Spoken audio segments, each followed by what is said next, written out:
All right, you listen to Woo Nation right here with Ric Flair. I'm Conrad Thompson, and Rick, we've got a really special... We got to do it better than that, Conrad. We got to do it better. First of all, ladies and gentlemen, this is 16-time World Heavyweight Champion of Nature, Ric Flair, with my great and phenomenal co-host, Conrad Thompson. Gonad. Okay, here we go. We'll replicate that one. That was a good intro. Yeah. Hey, this is the Nature Boy Ric Flair, 16 times your World Heavyweight Champion, with my co-host, the great, the legendary Conrad Thompson. Today we are going to celebrate. We're not going to cry. We're going to celebrate the life and times of one of the greatest professional wrestlers of all time, and obviously one of my best friends for my entire lifetime, Hot Rod, Roddy Piper. And just as FYI, do you know how many times I've wanted to say, use this line that was built in for Hot Rod? What's that? Like, he'd be sitting next to me, and I would say to the girls, because Roddy didn't want to get in trouble, I'd say, just, how much Rod can you take, honey? Sometimes that worked, sometimes it didn't, but it was standard. It's something. It's not a line I drop with the flight attendants anymore. In the 80s, it worked, you know. Sure. How much a Rod can you take, baby? It's not for me. It's for my friend Roddy here. So that was the opening line. He had the T-shirt that said Hot Rod. I wish I'd have thought of that. I'd have got a lot of mileage out of that. Well, you did have the old shirt back in the day that said... what did it say? It was the one that Charlotte's shirt is inspired by. Back Do in it the with Flair? Do it with Flair. Do it with Flair is very generic to Hot Rod. You have to admit, which has more weight there, okay? No, I like that. Even Space Mountain is something you have to picture. A hot rod is right in front of you.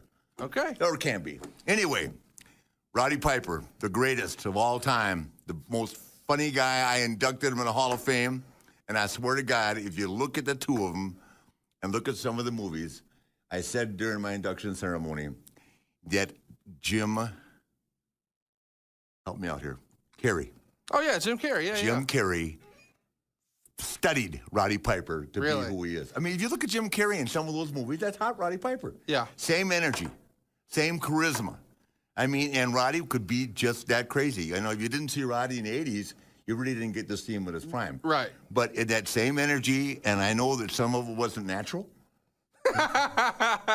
Some of it came from GNC. He's having a good time. GNC, Diet Coke. Yeah. You know, Starbucks wasn't around back then, but they did have coffee. Sure. But Roddy Piper brought more energy and more action to a scene or to a segment in TV than anybody in the history of our business. It was can't miss television. Can't miss. And I'll tell you this, for all that Hulk Hogan brought to the WWE in the 80s, which Hulk brought a lot, he had to have someone to go against. Yeah. And there were a lot of guys that were the bad guys or heels, as you guys like to call them now.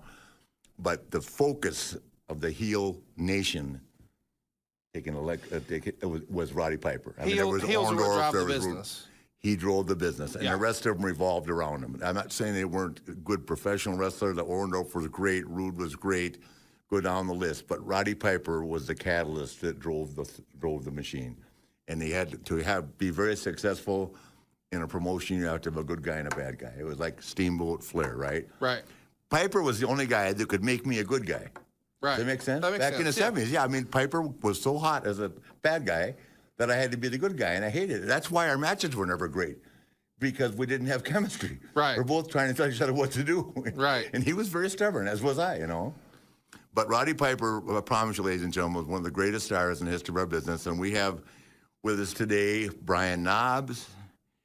We have with us today Jerry Briscoe, and then several other surprises. And we're all going to talk about Hot Rod and the great times he had, and what a great character he was, and what a great wrestler he was, and what a great personality he was, and how much fun he was to be with. So before we call Knobbs, because it's hard to get Knobbs off the phone, okay? I want to tell one story which is legendary. In 1976, we all started making so much money in Charlotte that we drove down to a small town outside of Charlotte, about 30 miles, and bought 11 Cadillac DeVilles. Oh, my gosh. Myself, Wahoo McDaniels, Paul Jones, Rufus R. Jones, Hot Rod, Jimmy Snook. I can't remember what it was, but we bought 11 of them, right? The guy gave us a deal, you know, like we cared, right?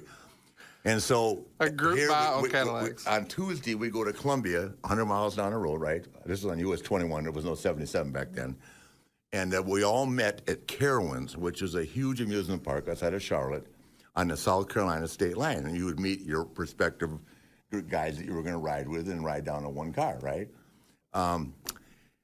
So Rowdy rode down with me, and of course we were late because Rowdy never got up till 1 o'clock in the afternoon, and we were at the gym till 5, and we needed to be on the road by 5, so we didn't leave till 6:30. So, but we got there, and on that particular evening, Rufus R. Jones' friends from Dillon, where he was from, had brought moonshine. Oh, man. And I hate moonshine. I've tried it. We all have.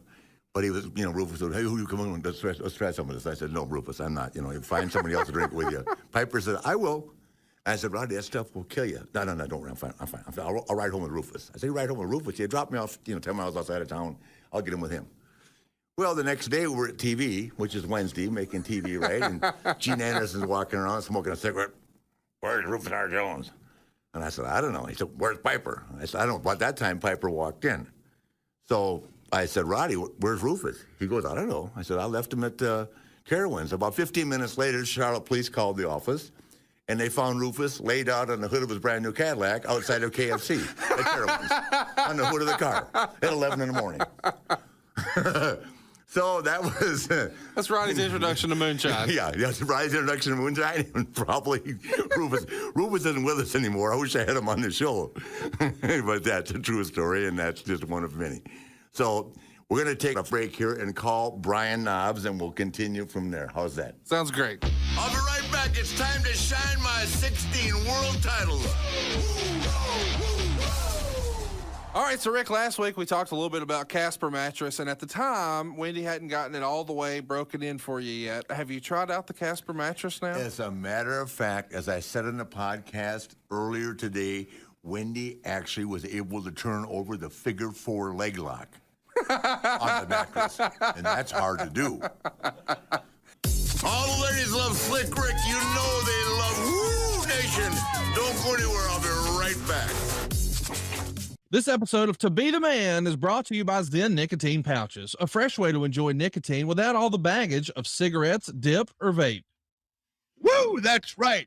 No more smelling like an ashtray, no more spit cups, and no batteries to charge or leaky equipment to deal with. Zen Nicotine Pouches are smoke-free, spit-free, and available in 10 varieties like spearmint, wintergreen, citrus, and many more. And for your convenience, each variety comes in 2 strengths, so you can easily find the satisfaction level that's perfect for you. Zen, America's #1 nicotine pouch, is available in over 100,000 locations nationwide, meaning it's never been easier to find your Zen. So head over to zen.com/find to find a store near you. That's ZYN.com/find. Woo! Warning, this product contains nicotine. Nicotine is an addictive chemical. It's funny, great minds must think alike, because the first name that comes to mind for me for all-time great heels besides Ric Flair is Roddy Piper. Yeah. And that especially goes for his first heel run in WWE. When he got there, Yeah. they had never seen anything like him, I don't think. No. Yeah, entertainment. And Roddy was out there, but he was always thinking.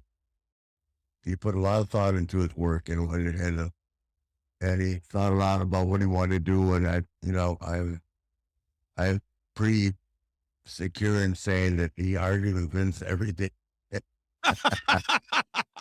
I feel pretty secure with that comment. Yeah, but boy, what a heel, what a career. Yeah. I miss Roddy every day, I know. So do we, all do. Yeah, and some heels are so good, Nate, they become cheered. That's happened to you. Is that good or bad, and how do you avoid that? Well, it's good because they're cheering you out of respect because you're so good. Sometimes you just exhaust them by being so good.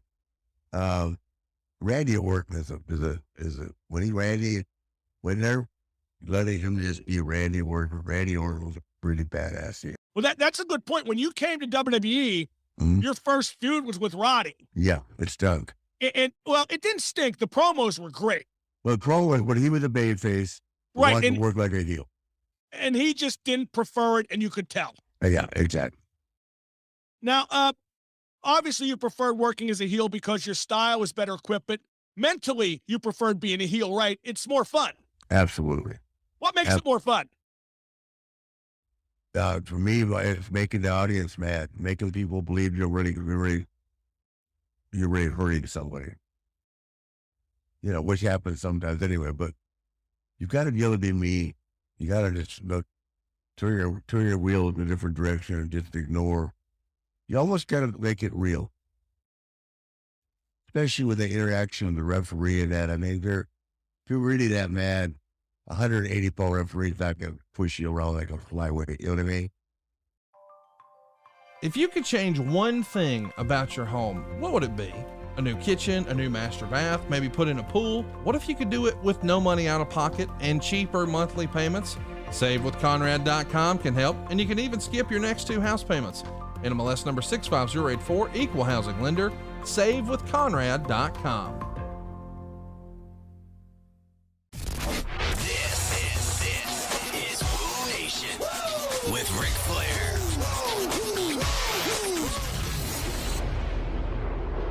Okay, ladies and gentlemen, as promised, we're back with the one and only. And before I had let him tell one story, the one and only Brian Knobbs of the Nasty Boys, and before I let him tell one story about Roddy, I'm going to tell you a story about me and Brian, which really was one of the breaking points in my career because I couldn't believe he had the nerve to do it. But this is the story. We're going to Europe, and I have my son with me. So I say to my son, I'm going to take a nap. Keep an eye on Knobbs. Well, he was dating Stacy Keebler at the time, and so he drifted off. So I walked up to Luger, and I said, Luger, keep an eye on Knobbs. And, of course, that was ridiculous. He was doing something else, too. So I landed in London, and I woke up, and everybody was looking at me laughing. And I said, what the hell? And I thought, what was going on? And at the same time, I went like this. I felt that my eyebrow was gone.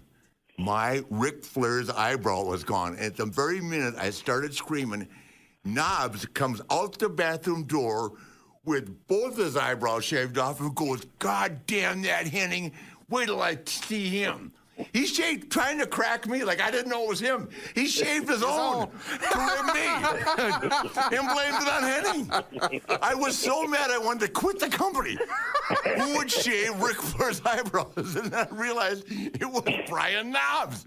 And he was blaming it on Henning. That's amazing. But to get it over, he shaved both of them. I hate you to this day. Hey, by the way, Wendy would like you to. Wendy's going to tell the public what you said to her back when she met you in the 90s. Come here, Wendy. Get on the mic here. Okay. And This is Fifi, the French maid, Ric's girlfriend. Yeah, listen. Okay, I don't know if you remember this, Brian, but back in the day when I first met you, you came up to me and said, out of respect for Rick, I won't shave your eyebrows or anything else. And I thought, what? My introduction to you. Yeah, nice, Brian. Hey, I learned all that stuff from Mr. Henning, God bless his soul, Kurt Henning. Unfortunately, I had to blame it on somebody because Paul Warner, Mr. Wonderful, told me never admit a rib, never say you did it. So I had to do something to say I didn't do it. So, you know, as I was thinking on the plane, I thought, well, if I shaved my eyebrows off and blame it on Henning, maybe Rick would think that I didn't shave his eyebrows. Actually, Kurt did. But Rick knew right from the start I did it. He was so mad at me. And from then on, we became best friends for life. Yeah, I know. I had no choice. That was the same tour that I threw my alligator shoes at you, and you threw them across the bar. Well, you said, these are my $300 alligator shoes. I said, these right here? And you said, yes. I said, whoop, and I threw my socks in London. In London. Oh, man. What was the name of that bar? God, they closed it down. We have to, you know, over the years, you've been such a good friend, and we have so many great stories and great times together. And I'm glad you have me on your podcast. I mean, it's the #1 podcast out there going today. Wooooo Nation is running wild. Well, listen, man. Go ahead and tell a hot rod story that we've had so much fun laughing over the last couple of days. We all decided that we could cry or we could celebrate the moment because the guy was so much fun to be with. And you were one of the guys that loved to play with him and call him out. And to my knowledge, that never worked for you, but you can tell your side of the story, and I'll tell the truth. No, okay? It never really did work for me. I was always on the, you know, wrong end of the stick after I called Hot Rod out because that was the wrong thing to do. But first of all, I just got to say I'm very deeply devastated at his loss. He was a mentor just like you are, Rick, to me. You guys all helped me and SAG grow up in the business. I mean, Adrian Adonis was the one to give us, you have to do something different back in '88 when we were in AWA. And he told us about maybe doing something like you guys are the Nasty Boys, do the pit stop. And then when we told Hot Rod that, well, Pipes is good friends with Adrian, so he kind of honed us in to say, this is how you should do it. You don't do it every time. You do it in special occasions, and all of a sudden you start calling the people, hey, do they want it? And actually exactly what he told us we did. And that's one of our biggest maneuvers. It's not jumping off the top rope or body slamming somebody from the other side of the ring. It's just pity city sticking our opponent's face on one of our armpits. And to this day, people want to pay $60 to get their face in our armpits. I don't understand it, but Piper had the right idea, and we got it from two of the greats, Adrian Adonis and Roddy Piper. Well, I'll save my $60 and buy you some drinks with it, okay? I think I experienced that once at a party, just to prove I could do it. We go all the way back, and we win the belts, and our first European tour as the WWF Tag Team Champions of the World. And I had opened my big mouth and start something with Rick and Roddy and Tito Santana, like the old timers. And it was me and SAG and Shawn Michaels and some of the young guys, Marty Jannetty. Us young guys can take you old guys any day. You want to drink, we'll drink. We'll go down. And so it started off like that before I even got on the plane. I had to open up my big fat mouth. So on the way over, well, who falls asleep first? Yours truly. And when I woke up, there was shaving cream all over my face and my head. And I went, Jesus Christmas, I fell asleep. So here, I went in the bathroom, cleaned up, and I fell back asleep. About 5 minutes later, I get the biggest smack across my face, and I wake up and I don't see nobody. Then I fall back asleep, another big slap. Finally, I woke up, and I went, it has to be SOP Roddy Piper. Starting the trip, I had to open up my mouth, and I know Rick's in on it. So I told you not to go there. We landed in Barcelona, Spain. We go out that night. After we wrestled, went out that night. When we came back, it was me, Undertaker, and Roddy. And Roddy goes, let's go. And I said, where? And in the hotel, there's 5-star hotels that had us put up at.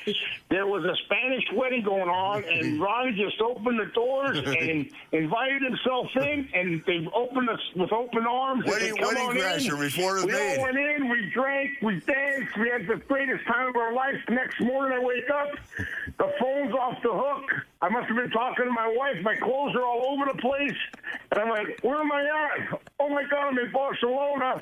Here I called, and it was like 12 o'clock in the afternoon. And we left him. The bus left. The tour left me. They said, F the bastard. Let me intervene. And I'm freaking out. Well, oh, my God, we just won the belt. I'm screwing up. Yeah. Jesus, what am I going to do? Oh, Brian. my word. So I had a passport and my money, and I went to the airport, and nobody spoke English. I was almost ready to cry, I swear. And I go, oh, that Piper, he got me again, drinking. I said, well, what am I going to do? So I yelled out, does anybody speak English? Here's some guy spoke English and got me a ticket that went direct to the town we were supposed to be in. London. We went to Brussels. It was Brussels, remember? We went direct to Brussels, and you guys went somewhere else because there was only one flight, and Vince, if that flight canceled, the show would have been canceled. So they made sure that everybody would make the show. Here, I get in the cab, paid $167, rushing with my bags, and nobody's even there yet. I was the first one there. So when I came in, I put my feet on the table, and then guys come walking in the dressing room, and everybody goes, I can't believe it, Nobs is here. So I made it before the show, and then I gained respect to not only Rick and Roddy, but one of the greats, Andre the Giant. And that night, when I walked into the bar at the hotel, Andre said, you. I said, yes, boss, what do you want? Well, can I help you? He said, you sit by me. You drink with me tonight. And I said, okay, yes, sir. And then when I sat down, he ordered me a beer, and he said, the name of this tour is Don't Be a Knob.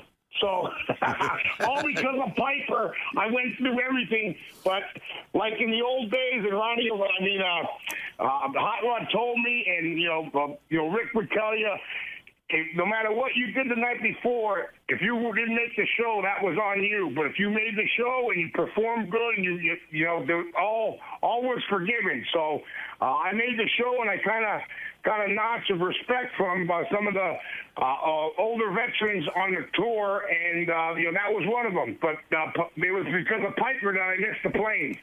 Well, okay, let me fill in some of the blanks here, because I'm not saying you've lost more brain cells than me, but you'll miss some key components of the story, okay? Okay.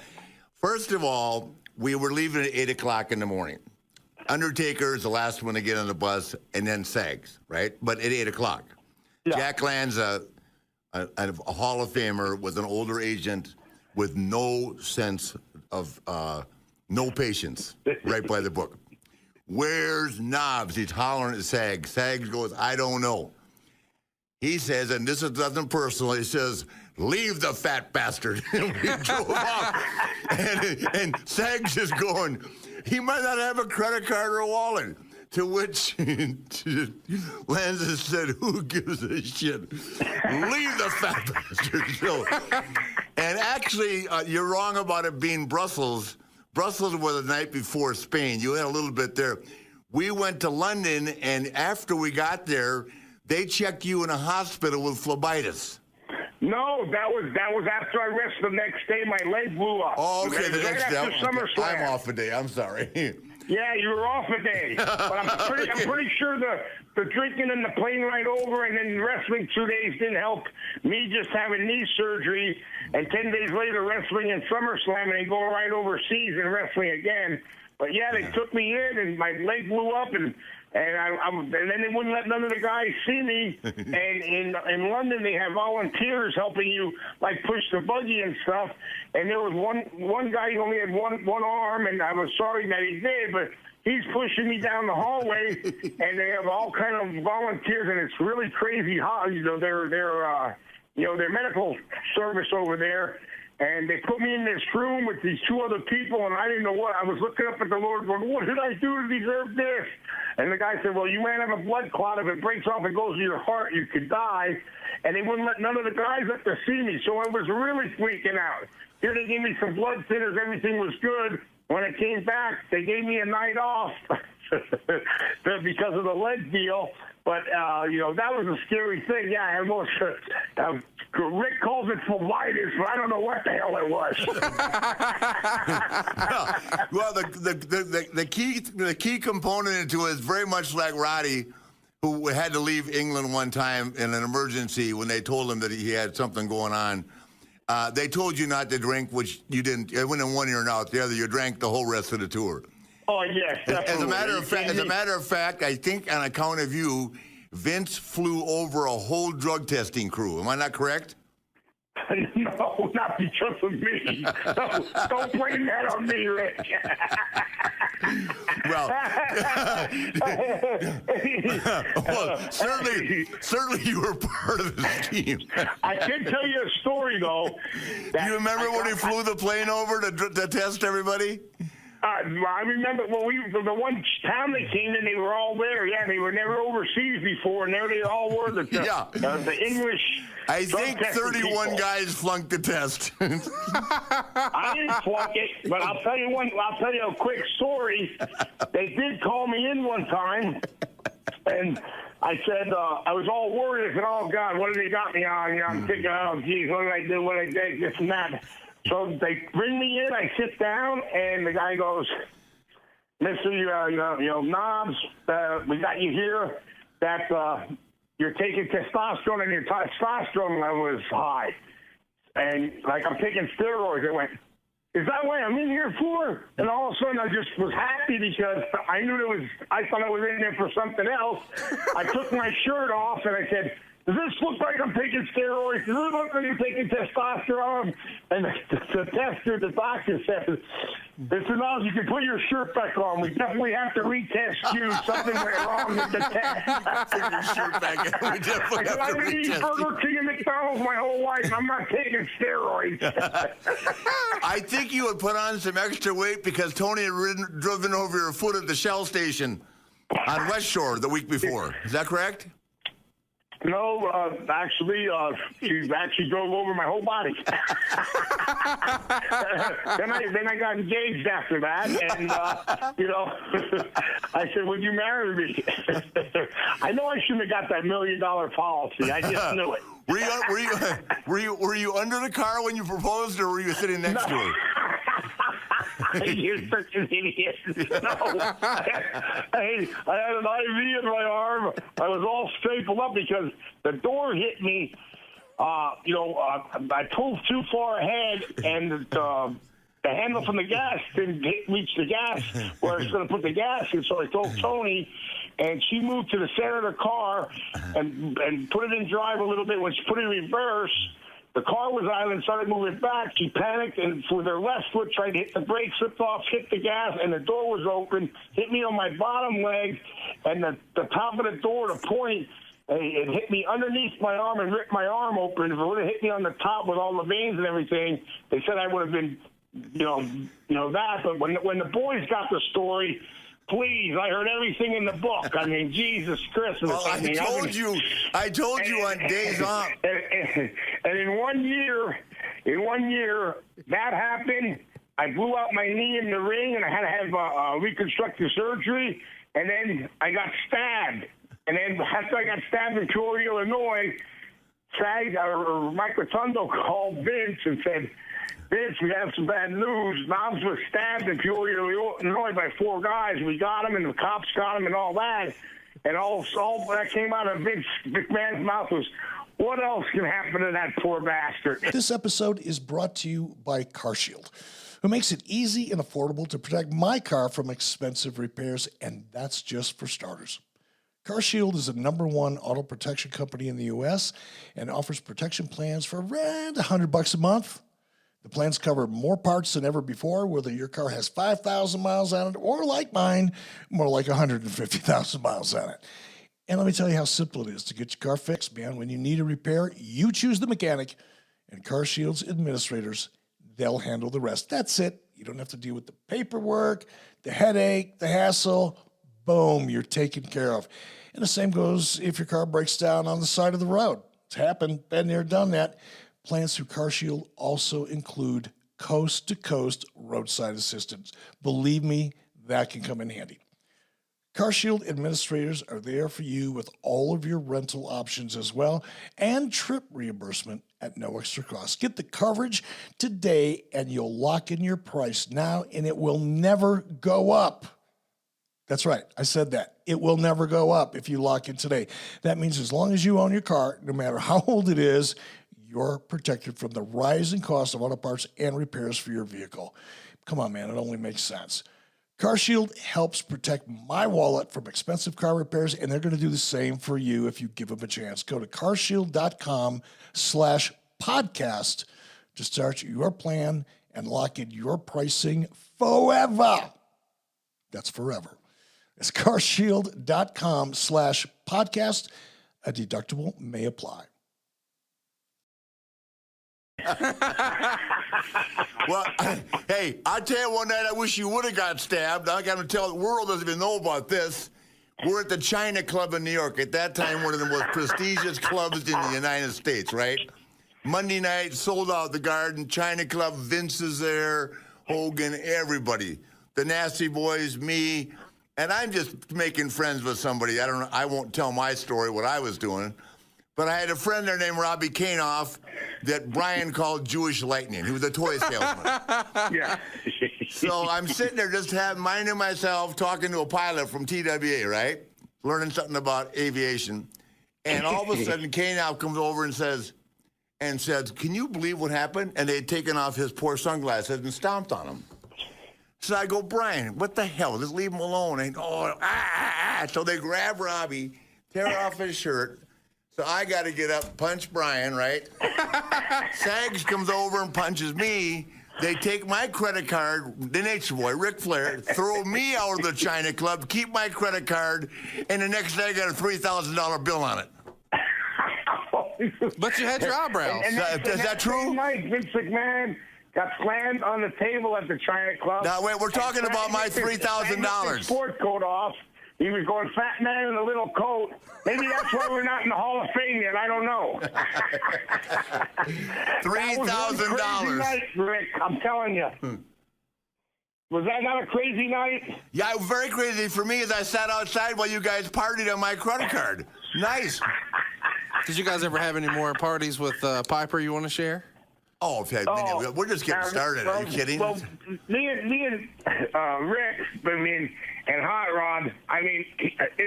There's so many stories, but he was one of the best. And what else he was good at was he took the time to sit down, just like Rick did. And they kind of started from maybe off in the beginning. They didn't like me and Sags.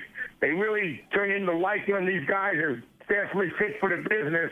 And they started teaching us, and we learned so much from Hot Rod Roddy Piper, Ric Flair, even Dusty Rhodes. They were true mentors to help us to say, this is how you can survive this business without getting thrown in jail and without, the way we were acting sometimes. And, everything they told us was true, and Roddy helped us out tremendously with different things and interviews and how to act. And one of the things he told us was, you know what? I'll tell you a little secret. When you walk out to the ring, when TV's on, he said, walk slow as possible. And we're going to walk slow as possible because then that means that's more camera time you're going to get. The camera will be on you and do your thing, but just take your time getting to the ring because the camera will be just solely on you. Just little things like that. And Rick taught us so many different things. I was so... to this day, me and Sag are so heartfelt that he asked me and Sag to come up to wrestle Reed and David for Reed's first match. It was sold out up in Charlotte. And Hulk Hogan got so jealous that we were on and he wasn't. Hulk flew himself up and made himself special guest referee, for no money. He just wanted to be involved, Wow. And it was such a special night. But that's because Rick's been such a good friend of mine, and so has Roddy Piper for so many years. And I'm like I say right now, I'm trying not to. I hold back my tears sometimes, but when I called Rick. It really hurts sometimes, but the stories, some of them I just can't tell you. They're, I don't want to get nobody in trouble. I'm not no Jose Canseco, but some of them, we have a fraternity of brothers, and some of the stories are kept between us that are meant to be kept between us. And I'm sorry to the fans, but, I lived it. It's like nowadays, when the wrestlers get finished wrestling, they go back to their room, get their glass of milk, and play Xbox. Well, when we got off of our show, it was like we were the Rolling Stones. That's all I can say. We were like Mick Jagger, Keith Richards, and we were rocking and rolling. It wasn't no going up to your room to play a video game or drink some milk. That's for darn sure. Well, let me tell you, I'm like you. I cried on Friday. I cried on Saturday. Then Michael Hayes called me. You called me. Hunter checked on me. And, let's just say hypothetically I have 325 contacts. On my 325 contacts, I got at least 100 texts. Wow. My good friend Conrad called me 20 times. Wendy called me 20 times. Melinda called me 20 times. Mark Carano called me 20 times. Triple H, the outpour of people that were concerned because they knew how close we were. And then Michael Hayes called me back a second day and said, you know what?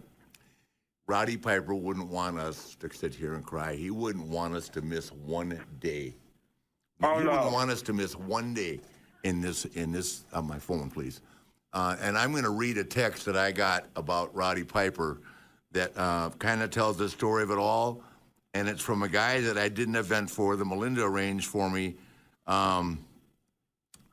2 years ago, or 3 years ago, and it was up in Hamilton, Canada, Edmonton, Canada, and he sent me this.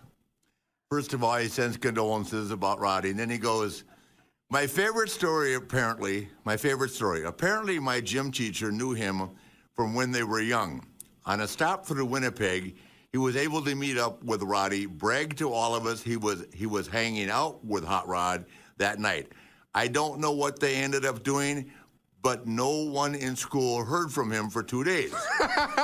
You shouldn't try to keep up with Mr. Piper. He'll put you under the table. Yeah. That's awesome. And that's just the guy in Edmonton. That's not even a wrestler. Well, I can honestly say yes.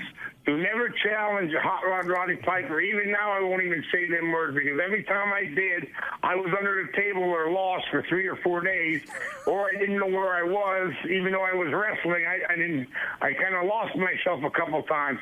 And like Rick said when he was giving the speech,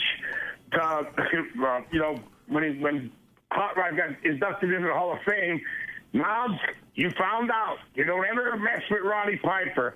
He was not only the greatest guy, but he was hardcore before hardcore was cool, and he was the real deal. I'm telling you, there was no bull BS about Roddy Piper. He told you what he felt right there on the spot, and he had much respect from everybody, and he was beloved. I mean, so much beloved. I mean, we were at Friday, and Rick was on my show June 7th. I do a Legends of Wrestling, and I wanted to have Roddy so bad, and a lot of times I tried to get him. He was already booked, but it's with Major League Baseball all the time, and we did it at Citi Field.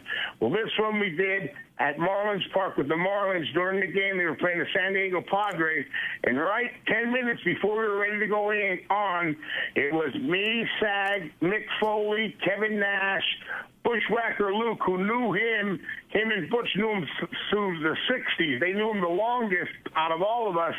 And someone texted me and said, tell Knobs, I got some bad news. I heard Piper passed away. And I stopped all the guys. I said, hey, guys, and we just right 10 minutes before we're ready to go out. And Kevin Nash and everybody else got on the phone to see if it was real, and we found out it was real. And all of us, even though we're all grown men in this business, we're crying our hearts out. You know what I mean? And we all got together, we all huddled, we were all hugging, and it was such a bond, and just like everybody loved Roddy. The guys who really, really knew him and been through a lot of experiences with him, we're all together there, and I mean, it was a sad feeling, but a good feeling. We went out and did the show, and then me, Sag, and Luke saying, take me out to the ball game. And at the end, I dedicated, even though it was better than what Roseanne did, but I'm just going to tell you, I dedicated it to Hot Rod Roddy Piper. We love you. God bless you, and thoughts and prayers go out to your family. So, I mean, we were really choked up and emotional that whole day. And then the next day, I called Rick. That was Saturday, and we talked. And then we started off, really somber. And then all of a sudden, we started telling stories. And before you know it, me and Rick were laughing our butts off because we had a lot of good times together. And he was one of the greatest person I ever known. And all I can say is, thank you, Roddy. You will never be forgotten in my heart. I'll miss you forever, and I'll think of you all the time. Yeah, well, let me tell you something. I'm just going to go on record as saying he's the greatest heel in the history of our business. He was fearless. He knew how to get heat, and he wasn't afraid of heat. And I've got stories that nobody will believe about San Domingo, which I'm going to tell myself in a minute, but I want to send you pretty much the consensus, and I'm not sure if this is good or bad, on what Piper and I were like. Hunter was one of the people that checked on me, as I referred to earlier. So he was checking in, and I won't go over the first day, but he goes, how you doing today, Nate? This was on Saturday. This is a text message from Hunter. Message from Hunter to me, and I goes, how you doing? And I go, thankful for friends like you, and focusing on all the great times Rod and I had together. That's my reply to Hunter via text. And he goes, at least the ones you can remember. Then he goes, you know that I think he was implying that Roddy and I don't remember some of the stuff we did. Is that what That's that meant? fair. Yeah. Yeah. Okay. Well, anyway, if that's what Roddy if that's what our legacy is, it is what it is because we had a lot of fun. But long before I met Roddy Piper, I'm just going to throw a story in here that I think is worth telling, and there's nothing wrong about it. It's just kind of like where Roddy was in life, and I certainly have done the same thing to entertain people. It's just I've done it to entertain women, not guys, right? So, but Roddy was a dry river. So we're in Charlotte in 1976, and Buddy Roberts is in the territory, not yet a Freebird, right? Right. And so Buddy says to me, I hear Roddy Piper's coming in. I said, yeah, I got him starts next week. I said, I haven't met him. He goes, I hear he's the greatest interview in the business. So already that had my attention, right? So I'm thinking, here comes competition, right? Sure. Young guy, right? I knew who he was. And Buddy Roberts goes, I got to tell you a story, man. I mean, but let me know what you think about this guy after you hang around him. I said, well, tell me. He said, well, Roddy, before when he first started, was working for Mike LaBelle out in the old L.A. territory, right? Mm-hmm. So Buddy called Mike LaBelle, or Mike LaBelle called Buddy and said, you want to come in for a 3-month run? And Buddy said, of course, man. So he said, I'll send a guy to pick you up at LAX. So Buddy said he came walking out of the airport, and there was a guy in a convertible waving to him like this, honking the horn, hey, buddy, hollering, and it was Roddy. And so Buddy walked over, he had his bag with him, he walked up on the car, the convertible, and Roddy was sitting in the car, and for lack of a better word, he was smoking a Pall Mall naked. And told Buddy to throw his bag in the back and hop in the front, and he'd take it to the hotel. Wow. Oh, yeah. And so Buddy Roberts threw his bag in the back, got in the car. Roddy handed him to Pall Mall and said, welcome to L.A. He took him over to the hotel. He dropped him off. Yeah, that was a hot rod, man. You guys back in that era. At least I was picking up a girl when I was naked in the car. Okay? Don't let me start about you in the robe. And Piper was there in that too. When you came down with the robe, and I had to come down with cowboy boots, and I thought I was dusty naked. You can tell Nobody that story. wanted to see that, please. You can tell that story. That was in London. That was in London. Rick comes down with the robe on and nothing else on. He opens the robe up, and with a full packed bar. So I go, and Piper's there. I wouldn't let him outdo you, this and that. And this is what Dusty used to do. Just come down naked with his cowboy boots on. So that's what I did. And I'll tell you, Rick's body was a hell of a lot better looking than mine. When I came down, I think I scared half the people out of the restaurant. Why do you think I wore the robe?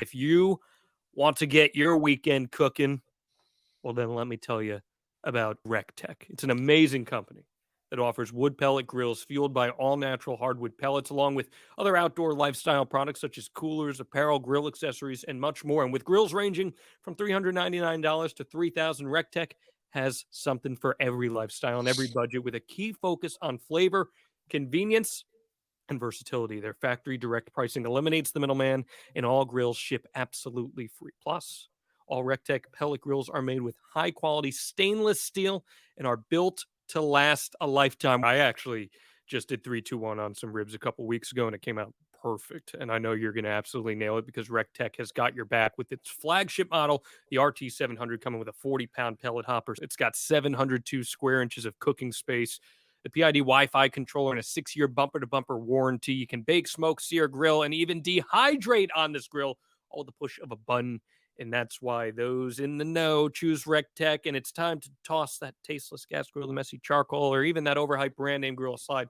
Join an elite wood pellet grilling family by focusing on flavor, convenience, and versatility. RECTEQ sets the new standard in grilling, and we want to help you. Visit RECTEQ.com. That's RECTEQ. Use the code FLAIR to get a 5% off their top-notch wood pellet grills, one-of-a-kind RECTEQ icer coolers, chef-tasted rubs and sauces, accessories, merchandise, everything. 5% off. That's RECTEQ.com. Use promo code FLAIR. Wouldn't it good? With the love, you have that kind of exposure. Wow. But we had such good times. There was a method to my madness. Keep the robe handy. You're definitely right. And my brother-in-law, who people that don't know, was Greg the Hammer Valentine. And we were going to try to get him on today, but he is still so devastated because that dog collar match goes down in history with him and Piper. And that was one of his friends. He talked to him every week, just like Rick did. And it's just a shock to all of us. But, you can't, like you say, he would want us to have fun and enjoy and celebrate his life, because he was one of a kind. There will never be no one like him. And I'll second what Rick said. The greatest heel in our business ever. And look, he was in WrestleMania 1, and now they're up to WrestleMania 32, 33, and he was great at whatever he did, but he knew how to get heat that people actually wanted to kill him. Yeah, he did, and he wasn't afraid of anybody. I mean, they had a riot in St. Louis with Junkyard Dog. They had a riot with Snuka. They had a riot. I mean, I wrote in my book, and I firmly believe this. I think that he was very difficult for Vince to control, which is understandable, the Rowdy we know. But he would have been a phenomenal world champion. He never got the world title because Vince didn't think he could control him, I mean, that was the deal.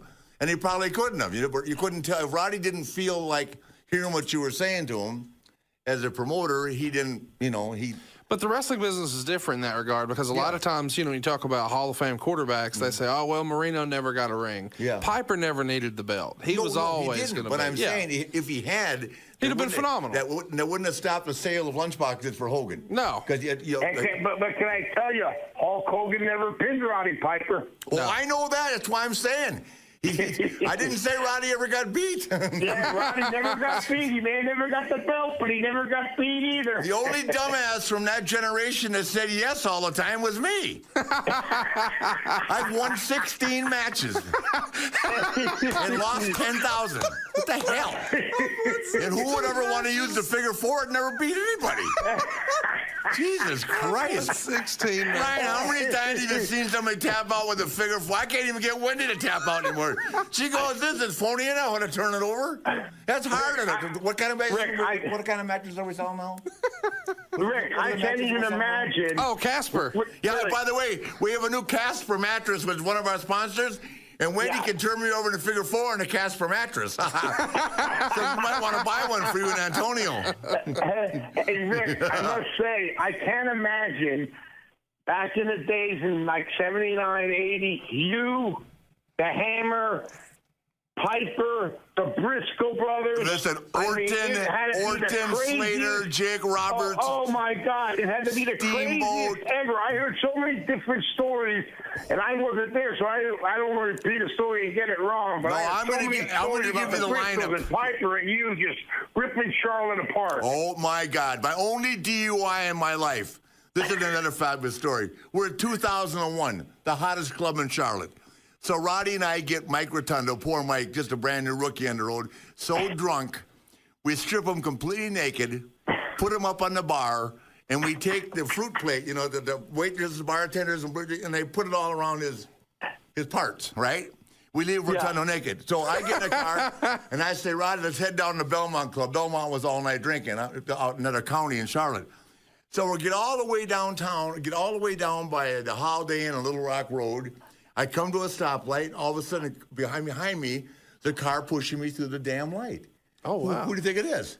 It's Roddy, with a cop sitting right there. So the guy writes me a ticket. I'm standing on a hill. I park on an inclined hill. I can't walk up the hill. The guy takes me, says, get in the car. He takes me to jail and looks at Piper and says, you get your ass home and get out of here now or I'll take you too. Piper goes, yes, sir. By the time we drove under the jail, they got that glass. Not that I would know that glass is so thick you can't see through it, right? Not that I would know, but Piper was standing there going, hi, I'm here. I'm waiting for you. How long? How long? I go, are you kidding me, Roddy? Stop. This guy's going to put you in jail. I'm waiting. Wow. Oh, yeah, he was fearless. And you know what? At 5 o'clock in the morning when they finally let me out, he was there. Hey, I would always ask him, Rick, about getting into movies. When I was just got in the business, I was in my 20s, and he would always say, you got to pay your dues first, kid. You got to pay your dues first, kid. So then 10 years later, 11 years later, I'm still asking the same question. Then he said, you're too old now to be an actor.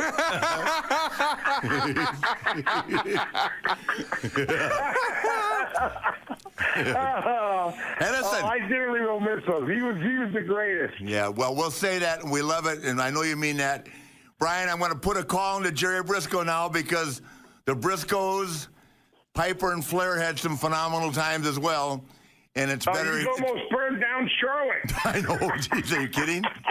Do you realize? I just want to thank you, Rick, for having me on. It's an honor for being on, especially on this.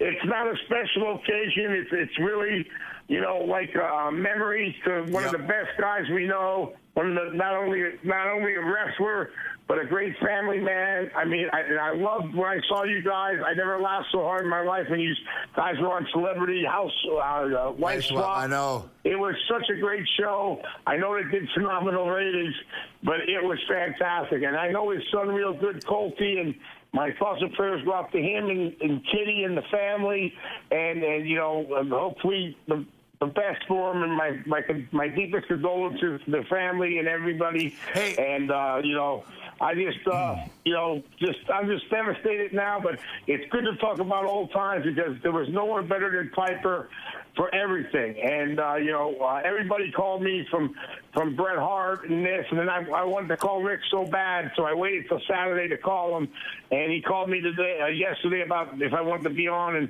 and talk a little bit of Roddy, and I was so blessed that you asked me to do this, and I'm honored because you're a legend too, my friend. You're a mentor to me forever. I love you. I love your family. And just like Hot Rod, I mean, there's a close bond and a close-knit fraternity amongst guys in that era. And like I said, it wasn't like going up and playing Xbox and drinking milk. It was like we were the Rolling Stones. Watch out. Here we come. That's right, baby. Hey, listen, Brian, I promise you when my time comes, because like I said to Melinda called and said, boy, that's young to die. And I said, Roddy and I were told 20 years ago we'd overstayed our welcome. We both have heard that many times, and I believe that because certainly Roddy and I didn't take any time off in our lives. We enjoyed life. And, I tell you, I used to think this about myself, but I'm really, really positive now. When I'm the guy that died, the comedian, so famous. Help me.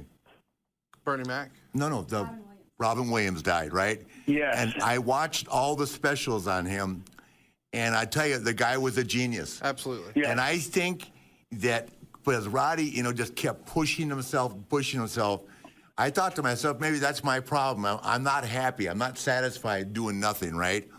And that's why I'm always, wanting to do something and do more. Right. And I'm not sure that anybody will ever be as creative as Robin Williams. He was phenomenal. But when I look at the tragedy of Roddy, because Roddy, I don't think he had to, but he worked every damn week. He worked every week, and I don't think he had to. He had some reality shows going that were on the cuff with certain networks, big networks nobody knows about. Yeah. Through that Young Guns production, I know that because I know the guy that's running them. Yeah. And I'm just telling you that he was involved with a lot of stuff, and things were. Well, he didn't like sitting at home. Movies. He was doing movies. The stuff that people don't even know he was doing. He was out there doing a lot of stuff. Well, Melinda keeps tabs on him, so Melinda knew what he was doing all the while. But I got to tell you this, I'd see Roddy along the road over the years. I'd say, why are you working? He said, I'm buying another horse for Kitty. And I said, well, Jesus Christ, at least you're buying something lively. All I'm doing is buying jewelry. And yours is because you want to. I'm buying it to get forgiveness. I'm sorry. Hey, Rick, I'm sorry. Rick, and don't forget about drinks. You're always buying drinks. That he is. Oh, thank you very much, okay? I should just have you in court with all my wives. Why don't you come testify for Jackie now? Hey, Rick, it was so good to see you in June, and that's one of the things why I do that Legends of Wrestling is to get everybody back together, all my Rowdy friends, and have a good time. And Rick told me, he goes, this is a good thing, because all, we could call ourselves old-timers or whatever, but the legends that we made in the fans' minds that they want to see, because we drew over 10,000 people at Citi Field, and that's phenomenal for being not an organization. It's an independent company. It was I bring in all my Rowdy friends, and it was good. I mean, Rick was there, Bret Hart was there, Demolition was there. I mean, Nasty Boys. You just go down the line of just that, Hall of Famers and legends of the wrestling, and we all had a great time. It was fun. I'm telling you. Thank you so much for joining us today on Woo Nation, Mr. Knobs. We really appreciate you taking a few minutes to go ahead and celebrate the life of Roddy Piper with us. He's sorely missed, and we appreciate your contribution today, sir, very much. Thank you very much. And again, God bless you, Roddy Piper. I love you forever. I'm now going to go have a shot in the beer just for him. He would want me to do it. I love him to death. I'm going to miss him. He was the greatest of all time. Thank you, sir. Thank you, guys. All the ladies love Slick Rick. You know they love Woo Nation. Don't go anywhere. I'll be right back. Our next sponsor, I should say your next sponsor, has a product that I absolutely love. In fact, I've been using this product for 6 months before they became a sponsor. And I'm talking about AG1. My wife, you've met her, Miss B, she's been a student of nutrition and has studied nutrition for about 20 or 25 years now. So we both always have our ears out and eyes open for new product that's high quality, incredible product. And about 6 months ago, I started to hear Joe Rogan talking about it and gave it a try and absolutely fell in love with it. Didn't realize just how significant having better gut health and more energy, how much that could be achieved through one simple product. It tastes great. I look forward to it. I've been on it for, like I said, 7 or 8 months now. Absolutely love it. It tastes great. It's super healthy, has a mild tropical taste that I actually look forward to each and every morning. And that's my routine, JR. I get up every morning.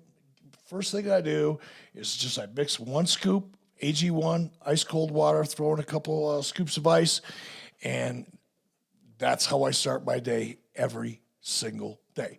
So why do I do that, JR? I'm sure you're wondering. Well, I'll tell you. 1 delicious scoop of AG1, you're absorbing 75 high-quality vitamins, minerals, and whole food source superfoods, probiotics, and adaptogens to help you start your day out right. The special blend of ingredients supports your gut health, your nervous system, your immune system, your energy, recovery, focus, and above all else, aging. We know how important that is.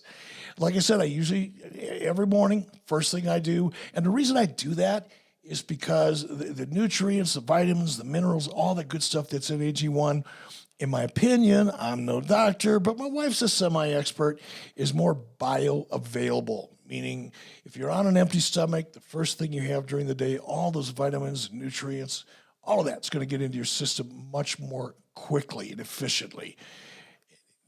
Simple, man. Water, ice, boom, shoot it. The biggest difference that I've noticed, JR, is in my digestion, which actually affects my energy. And that's one of the reasons why I don't miss a day.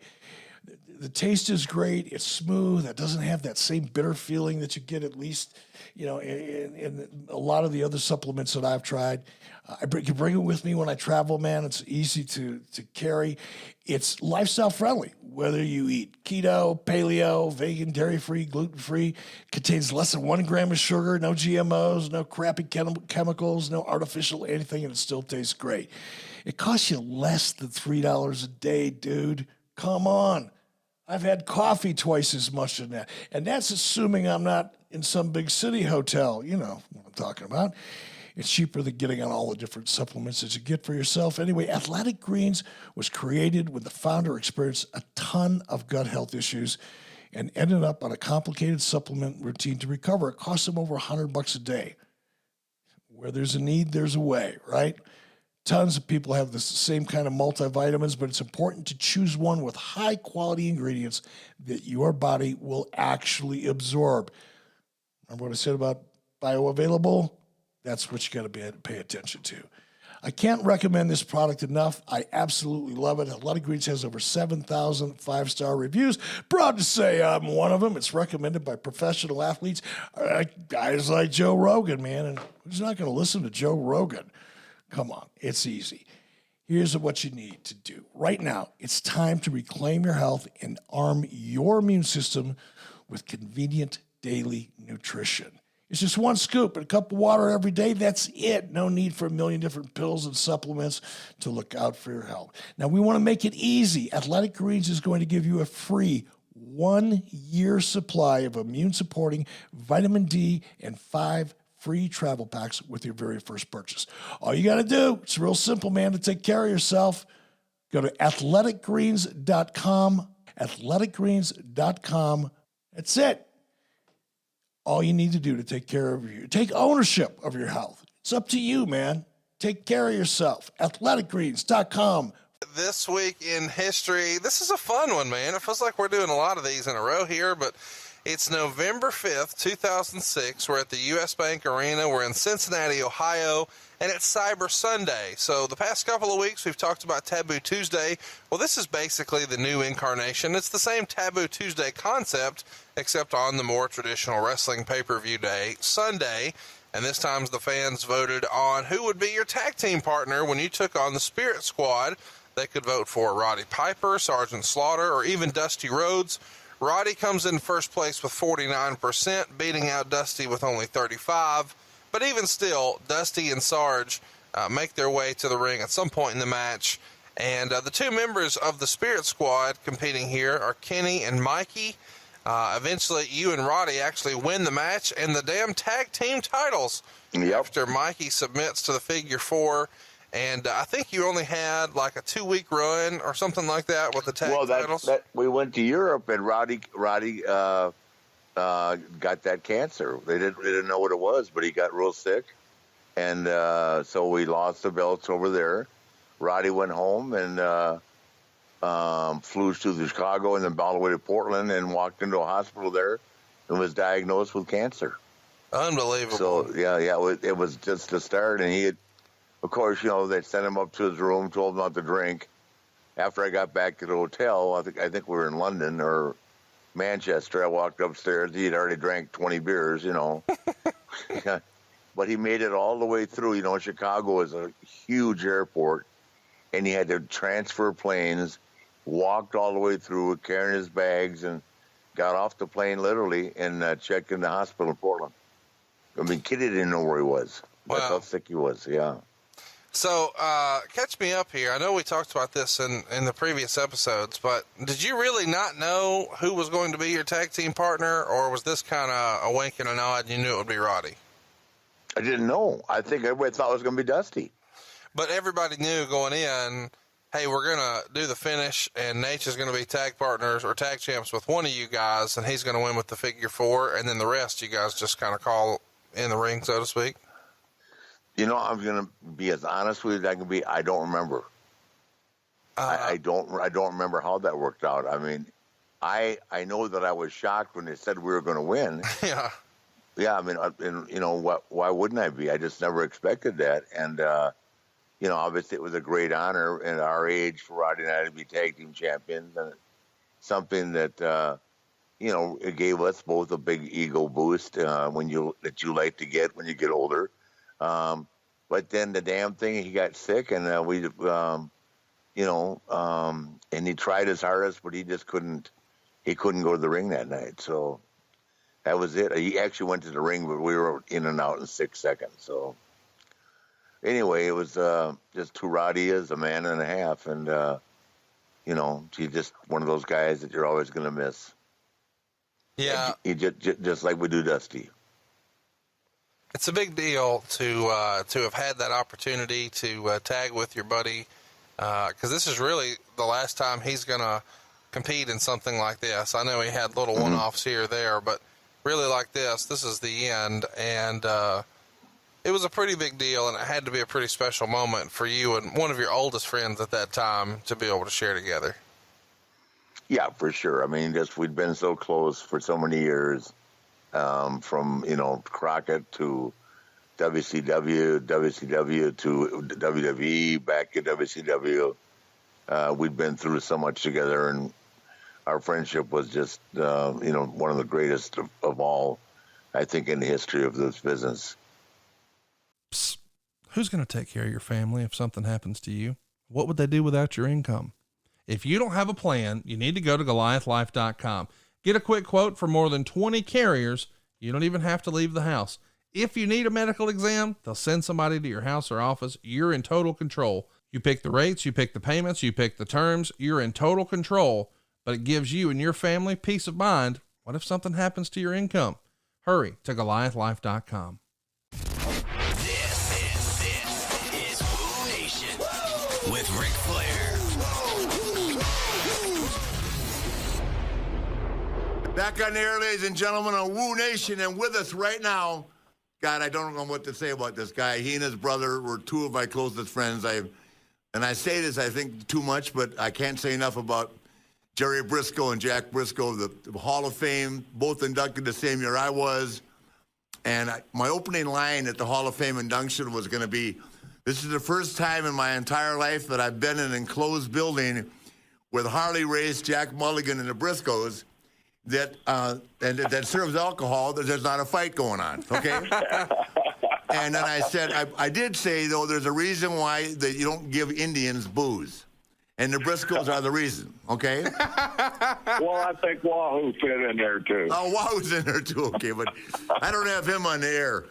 The Briscoes are the only two guys, now think about this, national champions, huge recognition in the amateur world, huge respect in our business. They're the only guys that could leave Richmond, 300 miles from Charlotte, and drive past 9 exits off of 85 in Charlotte all the way to Greenville, South Carolina, before they realized they'd pass Charlotte.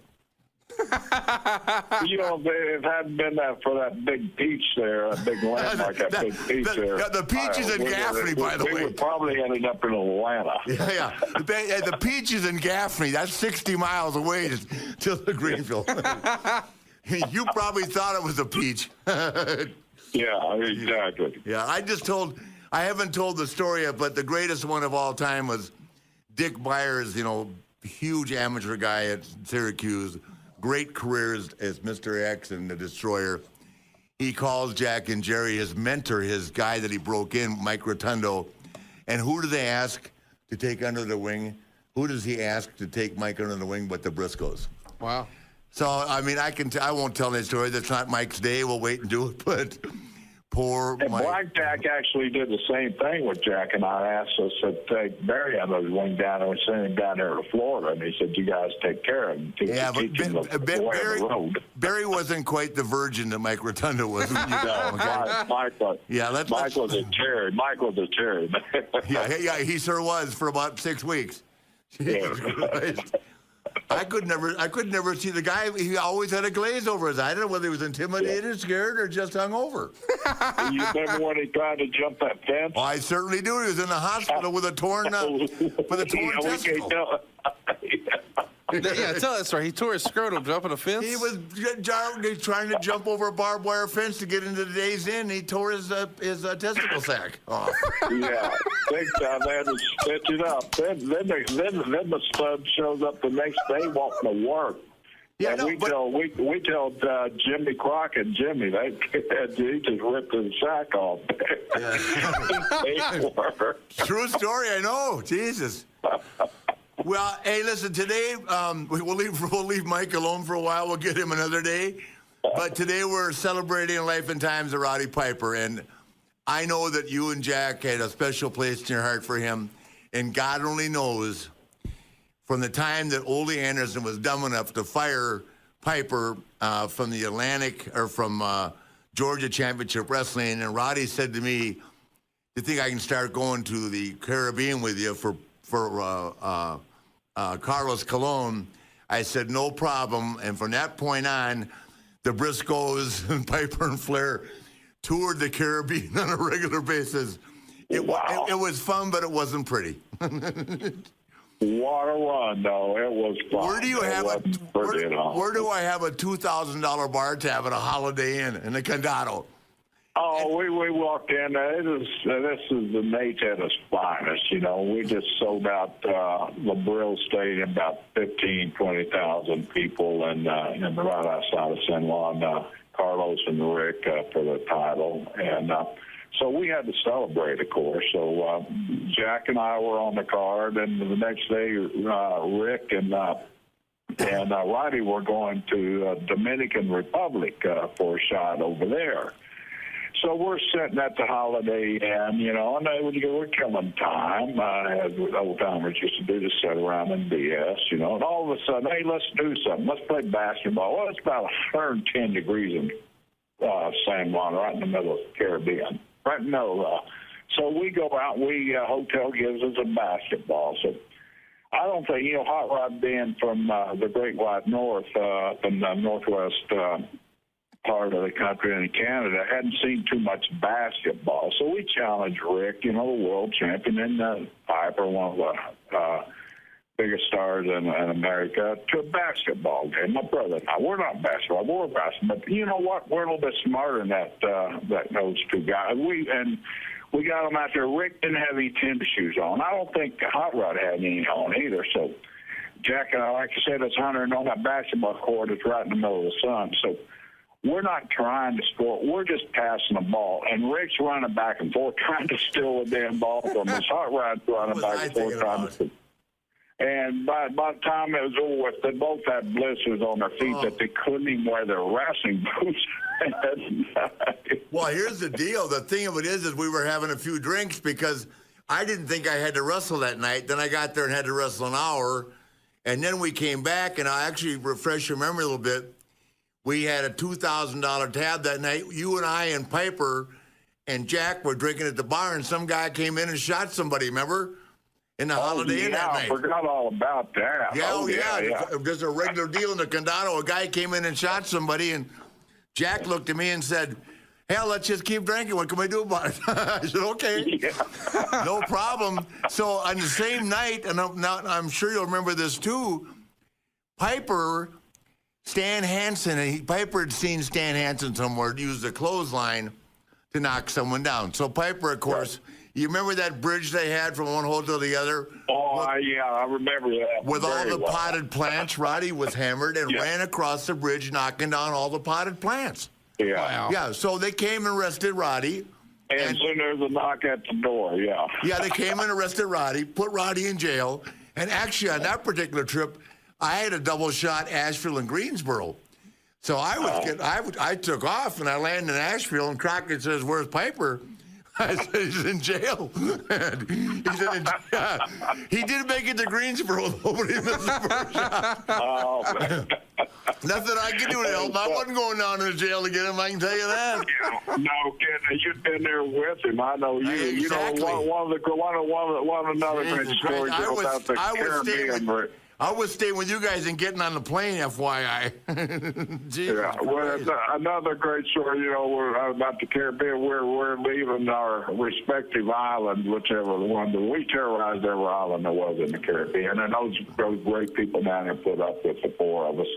How they did, how we stayed out of trouble, I'll never know. But bless those people down there. We love them all. We're coming back into the United States, and just coincidentally, our planes landed about the same time.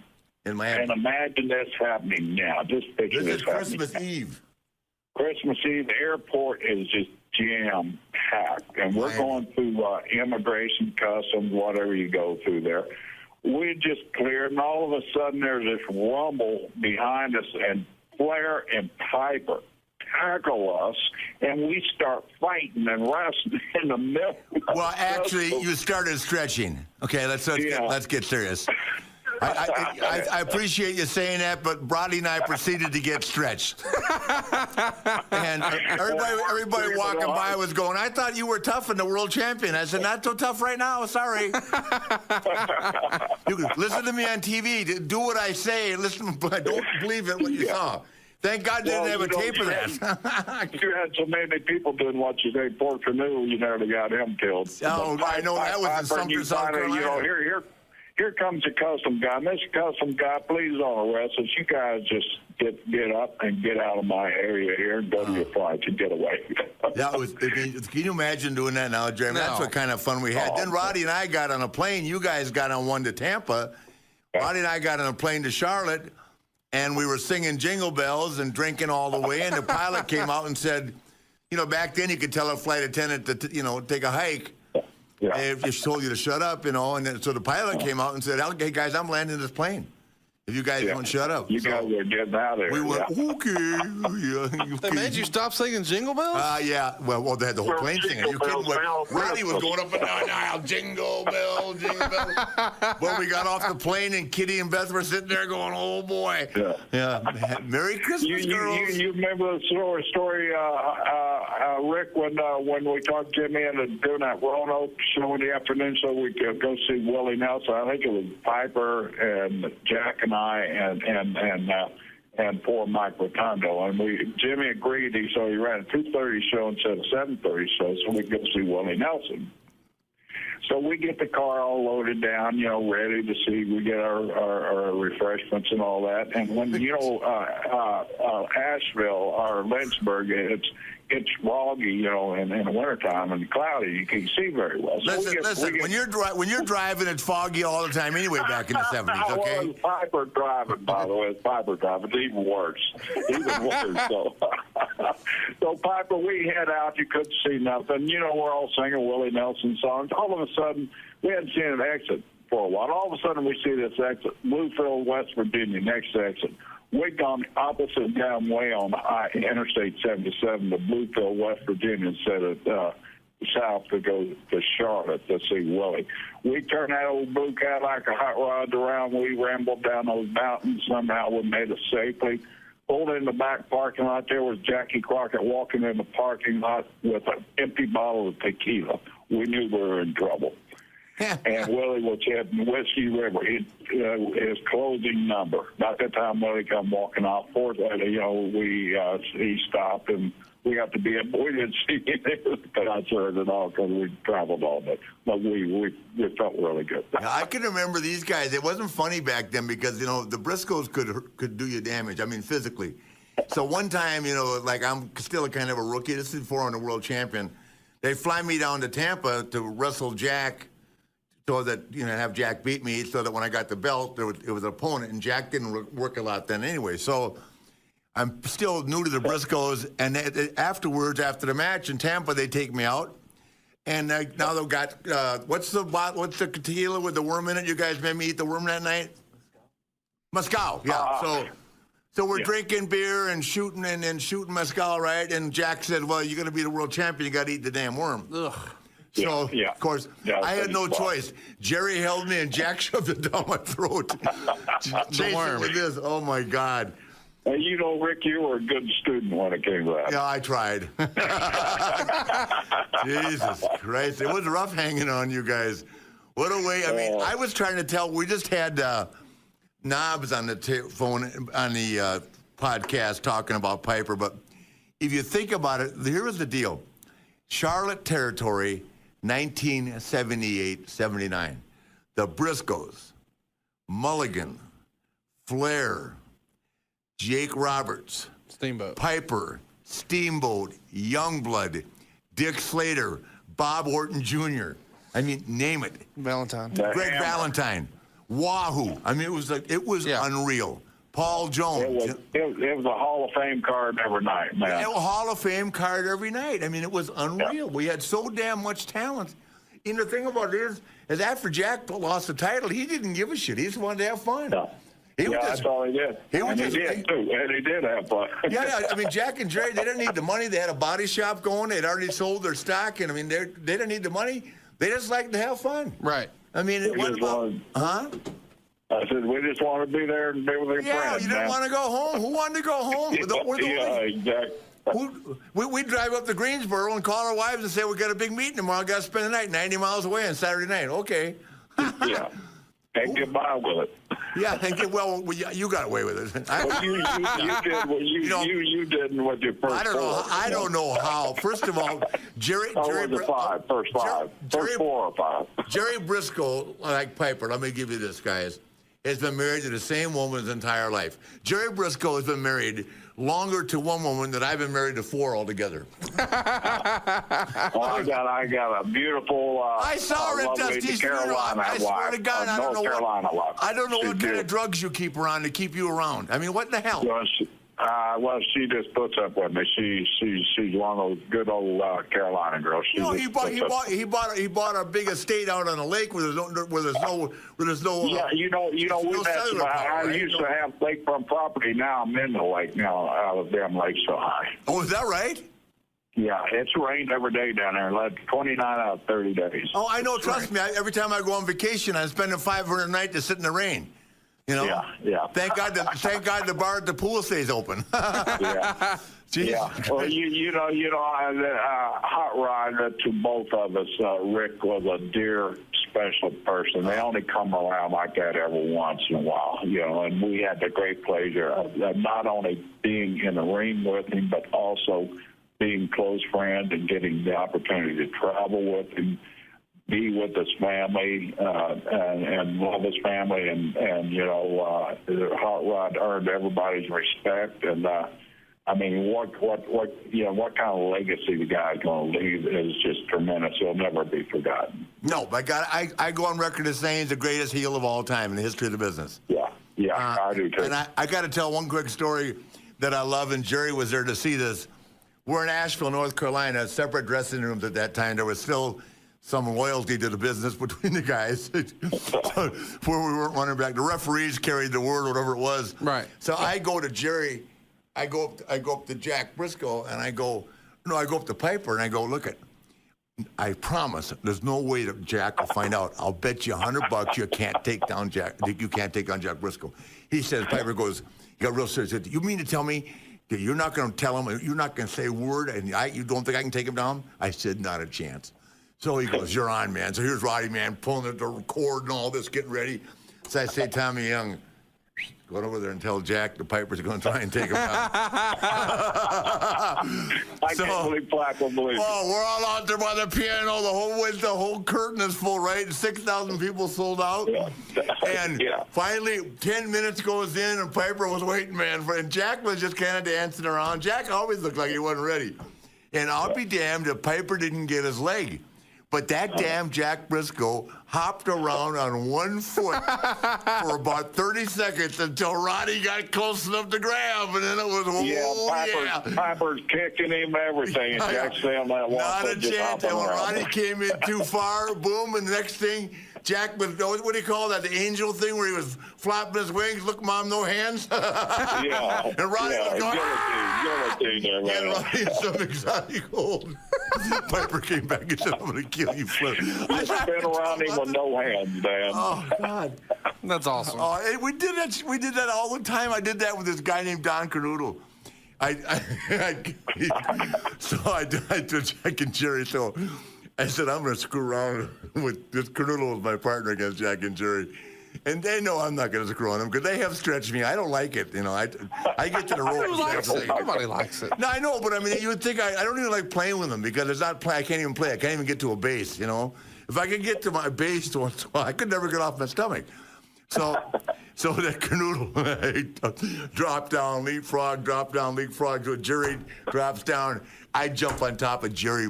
He's away from me in 6 seconds. I roll over. I'm back, and a tag. Canoodle wasn't even ready for the tag. Canoodle goes, shit, what have you just done? I said, you're in. I didn't get the ring rest of the night.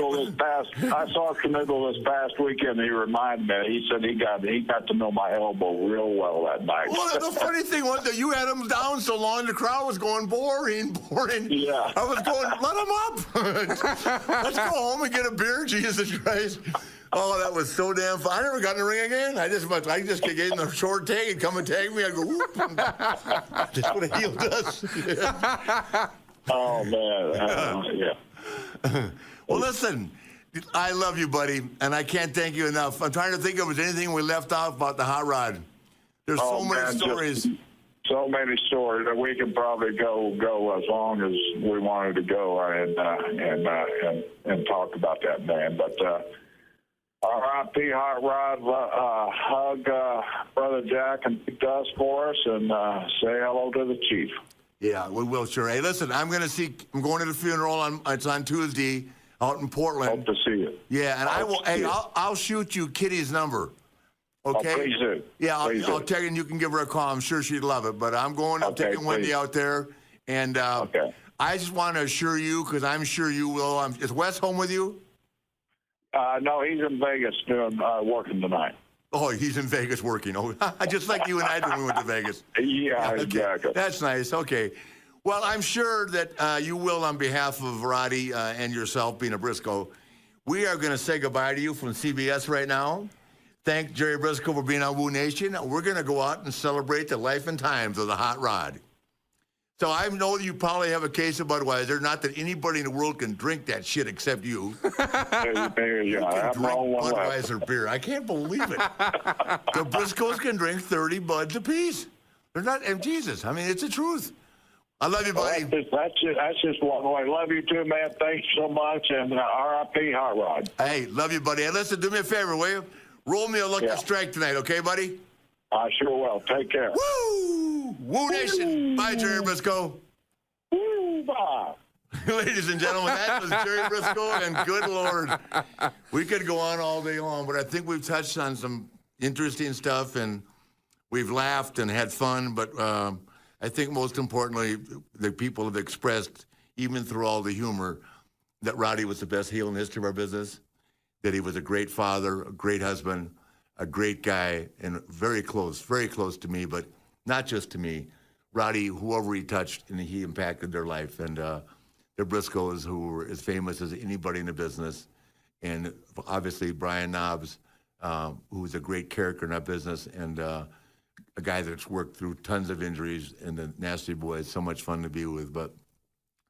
And I could have 30 other people on here, but Rowdy wasn't afraid to speak his opinion. And is I can't remember whether it was Jerry or Brian. He did. Hulk never pinned him. Yeah, Knob said that. That was not an option for Rowdy, but and he certainly would have been a great champion. But as you said, which is a good point, he was so good at what he did. He didn't need to be the champion. And from a fan's perspective, he did it all. First WrestleMania, against Hulk Hogan. He did the thing with Mr. T at the second WrestleMania. And of course, he was a big part of Starrcade, the legendary chain match we talked about with Valentine, tag titles with you, just 10 years ago. I mean, anything you could do. I mean, the first ever talking segment in the history of wrestling, all the, Brother Love Show and the funeral parlor and all that stuff. The very first one was Piper's Pit. I mean, such an innovator in every way. And you could almost say that he almost laid the groundwork for wrestlers leaving and going to Hollywood to make movies. Obviously, The Rock's taking it to another level, but he did it even before Hogan did. He walked away in '87 at the height of his career, went and did They Live. I mean, if he hadn't have done that, would Hogan have done that? Would Stone Cold have done that? Would The Rock have done that? Piper was one hell of an innovator. Yeah, he was. And, it's funny because if you look at it like that, Rowdy, he walked away when he was at his peak. At the very tippy top. To give something else another opportunity. And Melinda, who's sitting here, will tell you, because she, one of the things she does with her agency is fund movies. Right. And she works very vigorously in the Hollywood sector, that Rowdy was a guy that everybody adored. Sure. If Rowdy had a weakness, and I'm not afraid to say this, he was represented by too many people who didn't know what they were doing. Right. And they would argue. And we went out, it's the true story. We went to sell a show with Roddy and I. And we spent a week in L.A. That's Melinda's first time around him. But Roddy had 3 agents. I see. And long before Roddy and I could even do our spiel, which you can imagine how good it was. Oh, yeah. His 3 agents, the people would be looking for something else to do because they were trying to sell themselves.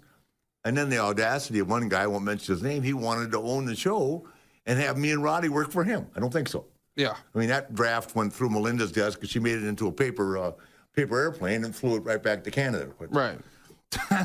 So, well, you don't have to smile. That's pretty much where it was. We're just pissing people off left and right here. No, I'm just telling you. I mean, Roddy and I are going to go out there and somebody else is going to own our show. I don't think so. But anyway, she had a phenomenal week with him. He's a great guy and great family. And Wendy, established a very close relationship with him and Kitty. And we're going to see them all on Monday. And The funeral is on Tuesday, and I think it's a private ceremony, but I think a lot of WWE is coming. And Sure.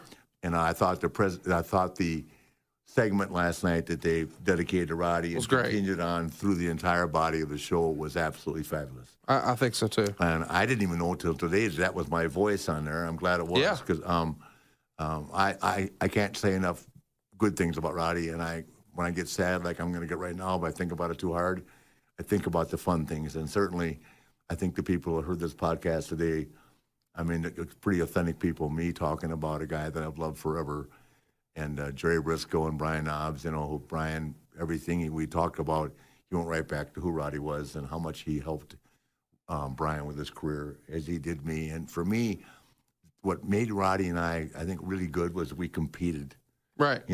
Back in the old days, we wanted to buy that Wrestling Illustrated, and we wanted to be ranked #1 most hated. I hate to admit that I looked at that shit, but I did. First time I saw the news channel, where am I? And if Piper was ahead of me, I would tell that Bill Apper never to call me again. Jesus Christ. And then I'd say to myself, well, he's getting New York PR. There you go. Anyway, God bless you, Hot Rod. Gonna love you forever. Think about you forever. You're a part of my life. You're a part of Woo Nation. And on behalf of Conrad, my good friend Conrad Thompson, Melinda Zanoni, my attorney and agent, and also a close friend of Roddy's, and Wendy, my fiance, who was here with us today, and had a close relationship with Roddy, and obviously from Wife Swap became very close. I don't know how she lived with Roddy Piper on that mountain for a week. Before we let you go, you got to have a fun wife swap story about that whole experience. I really don't. I just drank with Kitty. I didn't. I knew Wendy wasn't having fun. First of all, the guy goes to bed at 3 in the morning, don't get up till 11. Right. And you don't want to be there when he gets up. He's not in a good mood, right, Wendy? Jesus, forget it. I used to call him the houseplant. I thought you used to say, Roddy, I tell you what I'm going to do. When he was living the Days Inn, I'm going to combine water you during the day. Make sure you stay moist until you wake up. Okay, we got to go to work tonight sometime. That's awesome. It's a true story.